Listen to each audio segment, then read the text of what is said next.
Bismillahirrahmanirrahim. Assalamualaikum warahmatullahi wabarakatuh.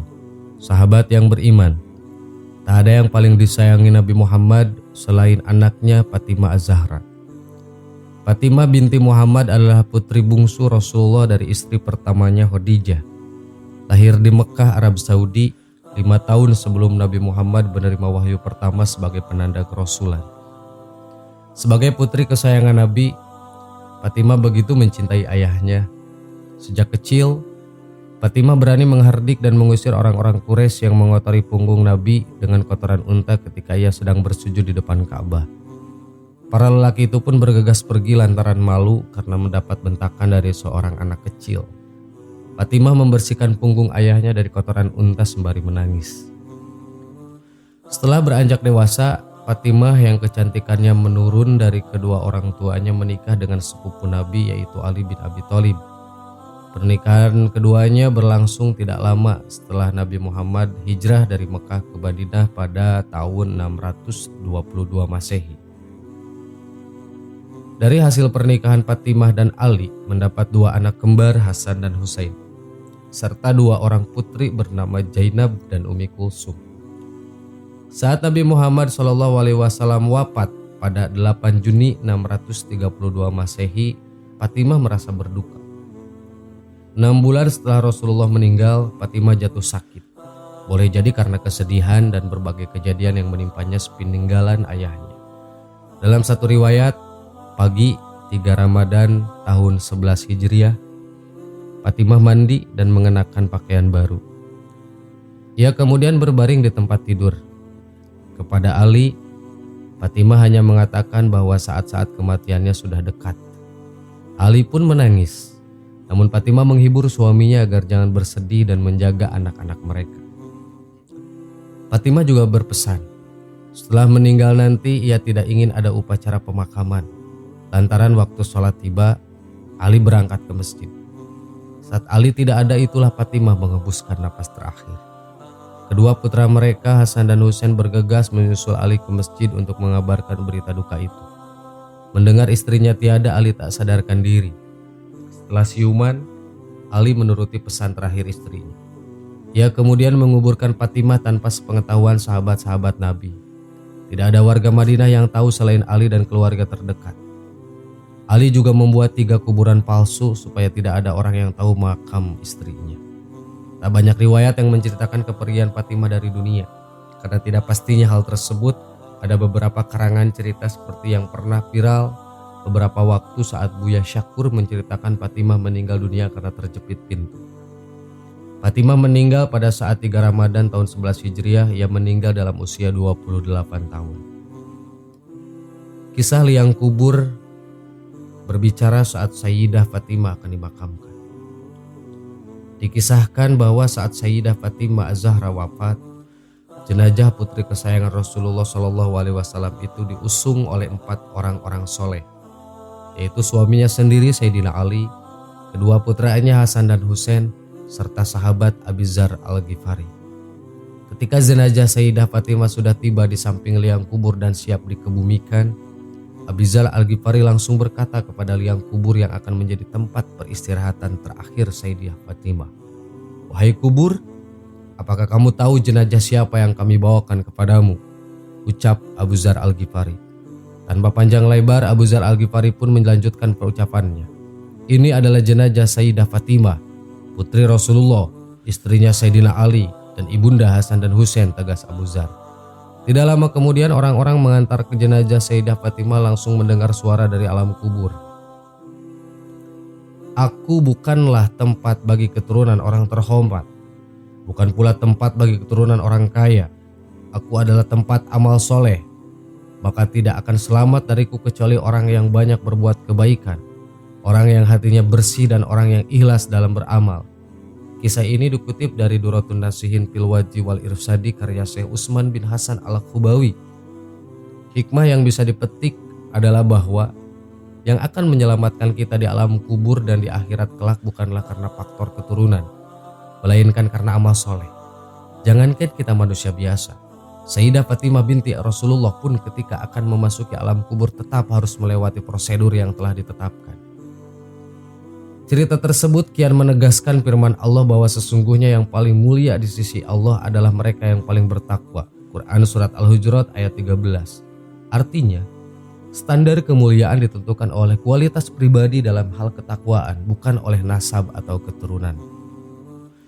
Soal keadilan pun berlaku pada tataran sosial. Rasulullah menolak diskriminasi dengan alasan strata sosial dan ekonomi atau faktor keturunan.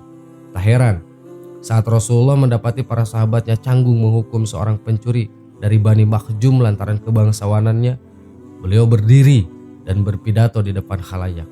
Sungguh, orang-orang sebelum kalian hancur lantaran apabila ada bangsawan mencuri, dibiarkan.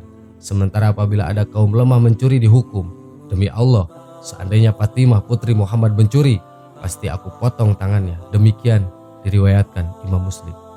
Sahabat yang beriman, demikianlah kisah ketika kuburan berkata, wallahu alam, assalamualaikum warahmatullahi wabarakatuh.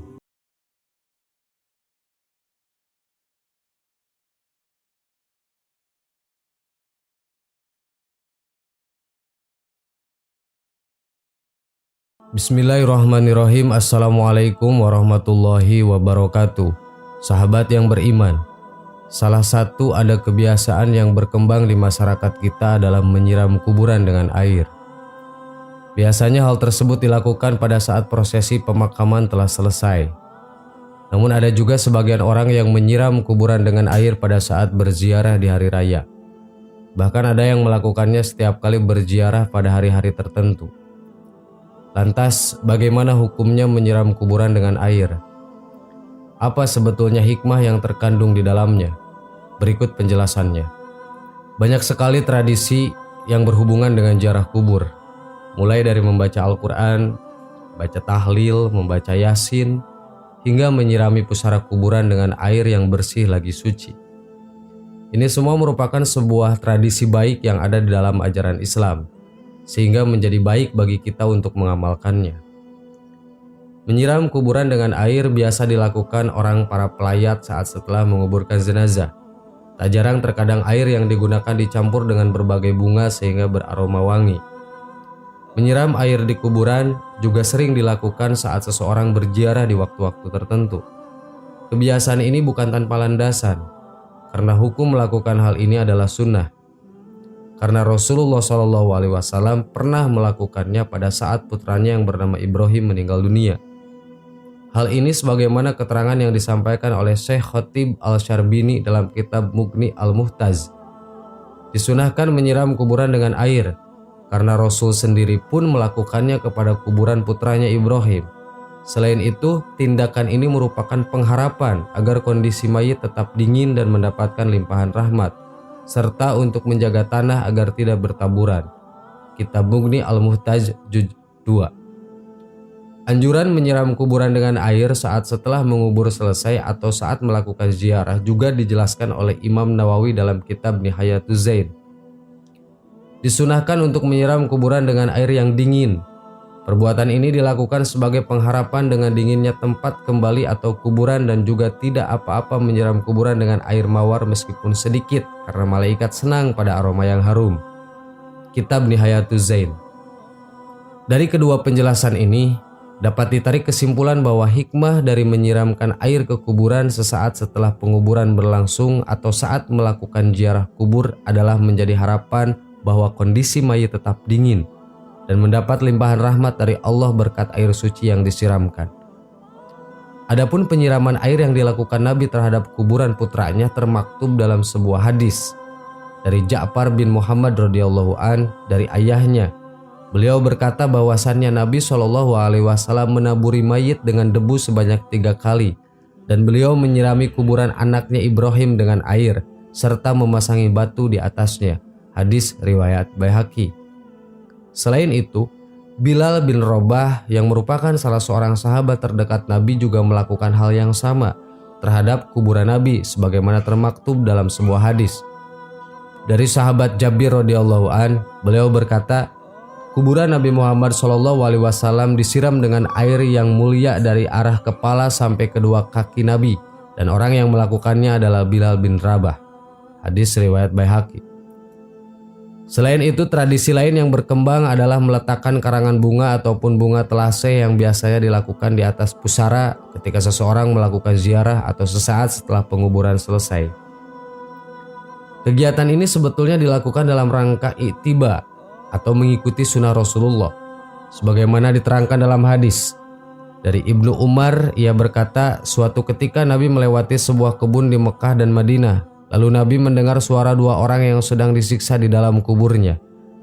Nabi bersabda kepada para sahabat, kedua orang yang ada di dalam kubur ini sedang disiksa. Yang satu disiksa karena tidak memakai penutup ketika kencing, sedangkan yang lainnya karena sering mengadu domba. Kemudian Rasulullah menyuruh sahabat untuk mengambil pelepah kurma, kemudian membelahnya menjadi dua bagian dan meletakkannya pada masing-masing kuburan tersebut. Para sahabat lalu bertanya, kenapa engkau melakukan hal ini ya Rasul? Rasul menjawab, semoga Allah meringankan siksa kedua orang tersebut selama dua pelepah kurma ini belum kering. Hadis riwayat Bukhari. Penjelasan tentang hadis ini juga dijelaskan ulang dalam kitab I'anatul Talibin.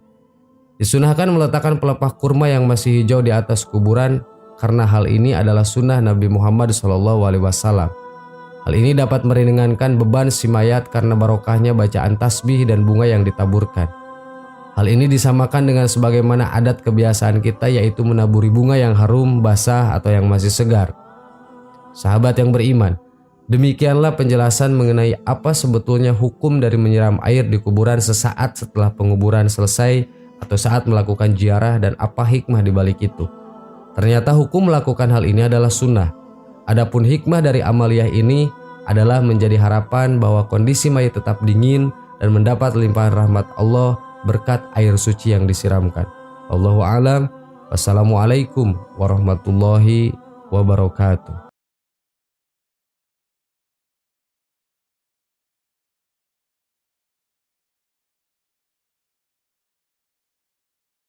Subhanallah walhamdulillah wala